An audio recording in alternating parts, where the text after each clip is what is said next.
Good morning, warriors. Fernando here, God's Prepared Warrior, and welcome to Tuesday.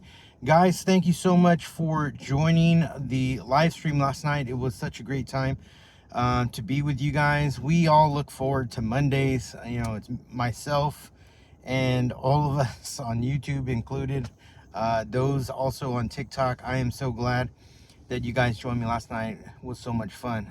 Today, on this Tuesday, I want us to talk about don't wait until the prices go up, right? We already know that prices are going to go up. Several things that are happening in the United States and around the world that just create all these ripple effects that ultimately will hit us in the pocketbook, right? In the wallet. So I want us to look at that on this Tactical Tuesday, right?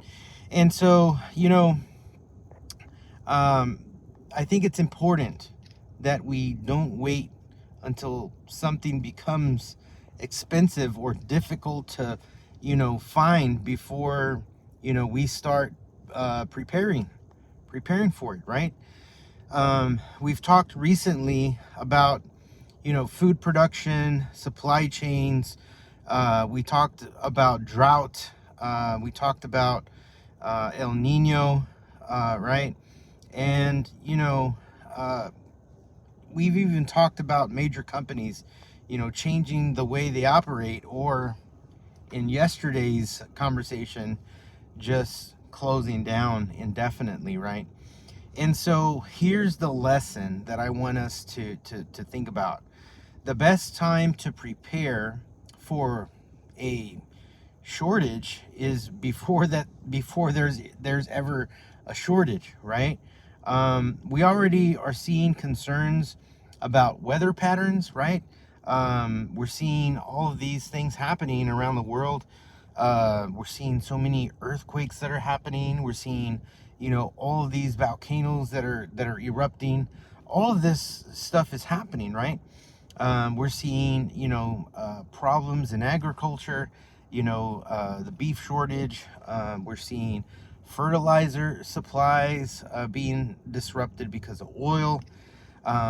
We're seeing transportation because of oil being disrupted, and food prices around the world, right?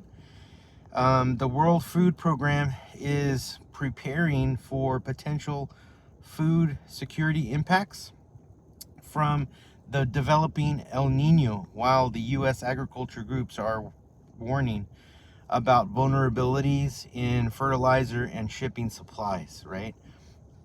It's important for us to stay aware of these things that are happening, right? Just look up the World Food Program and you will begin to see all of that happening there, right? That doesn't mean that you should panic. That's not what we're here for on this channel. It means that we should pay attention, right? Because when we are vigilant, we are prepared, right? So think ahead, right? Think about your household. What are your foods that you eat regularly? What are those things? Is it rice? Do your meals consist of rice, or they consist of beans? Do you use flour a lot? Canned vegetables? Things like that. Meat. Coffee. Coffee is like the number one staple, right? But go beyond that, right? Think about baby supplies, maybe baby food, baby formula, things like that, pet food, right? Medications. Now ask yourself this question: if the price of this doubles tomorrow, what would I do, right? That's a preparedness question. You don't need to empty the grocery store. You don't need to buy, a year's worth of food. But when you are already buying something that your family uses, consider purchasing a little extra when your budget allows, right? Build your supply gradually. Don't just store food to store food, but learn how to use it. I think that's another tactical lesson that we can learn, right? Don't store food you don't know how to prepare. I think that's important, right? If you've never cooked dried beans, don't buy 50 pounds of them because somebody on YouTube told you to do it. Buy a small amount, right? Learn how to prepare them. Figure out what your family likes, then build your supply, right? I think the same goes for rice, flour, pasta, canned goods, freeze-dried foods, and just anything else that you're storing, right? Preparedness isn't about having a mountain of supplies. It's about having usable supplies, right? And it's important to rotate your supply, right? It's part of preparedness, right? And um, I think this is something else that you can look at too. Use what you store, right? It's like, if you buy a flashlight, use your flashlight. If you buy a flashlight, charge it if it's one of those that has to be charged, but or put batteries in it, right? It's the same thing with food. Use what you store. Put your newest items toward the back and rotate them. First in, first out, right? Always think about that. I learned that when I worked in the grocery business. Use the older items first. Check the expiration dates, those are important. And then replace what you've used, right? This creates a living food supply instead of a forgotten emergency pile. And that's important. That's really what I call rotation, right? And rotation saves money because you're less likely to throw things away. You're less likely to not even eat it because it was never rotated or it'd go bad, because you were in this rotation cycle, right? It's important to do that. Think beyond the grocery store. We need to have that in mind. We need to be thinking beyond the grocery store. And I think this is one step that we can take in our preparedness to go a little further. Don't become completely dependent on the grocery store. It's important for us to learn how to grow something, right? Learn how to preserve something, right? Learn how to cook something from scratch. Learn how to make bread, right? Those are important things we can do. Plant a small garden. Learn about local farmers and producers that we can actually go buy from so that we don't have to rely on the grocery store. These aren't just old-fashioned hobbies.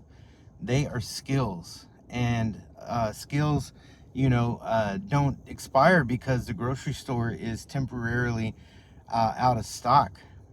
And that's important for us to learn and know, right?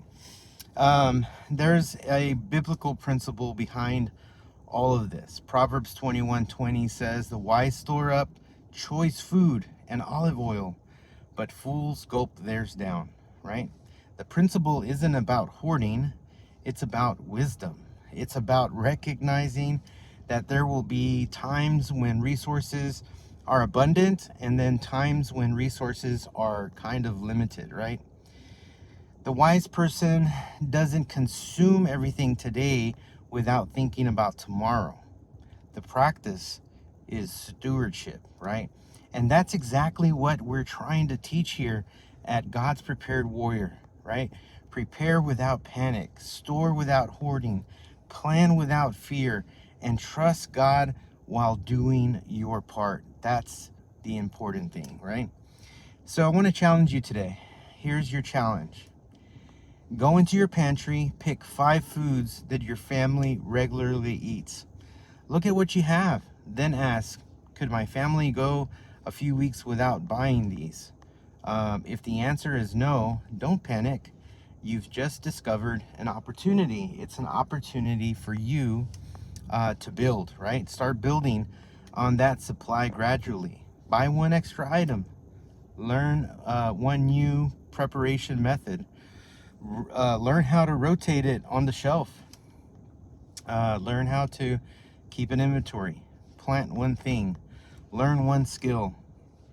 That's how preparedness is built, one decision at a time. So guys, we don't know what the next disruption will be. Maybe it will be weather, maybe it'll be transportation. We don't know, right? Maybe something nobody is even talking about today. So we don't need to predict it. We just need to become resilient enough to handle it, right? So don't wait until the shelves are empty. Don't wait until the price doubles. And definitely don't wait till everybody else realizes there's a problem. Prepare now while you still have the options. So be careful out there. Prepare physically, prepare mentally, prepare spiritually. Always prepare spiritually. Use your wisdom, practice stewardship, and always trust God, because the goal isn't to be afraid of tomorrow. The goal is to be ready for whatever tomorrow brings. All right, guys, have a great day on this Tuesday. Look forward to seeing you on tomorrow's video. Check out one of these two videos and hope to see you on the next one. God bless.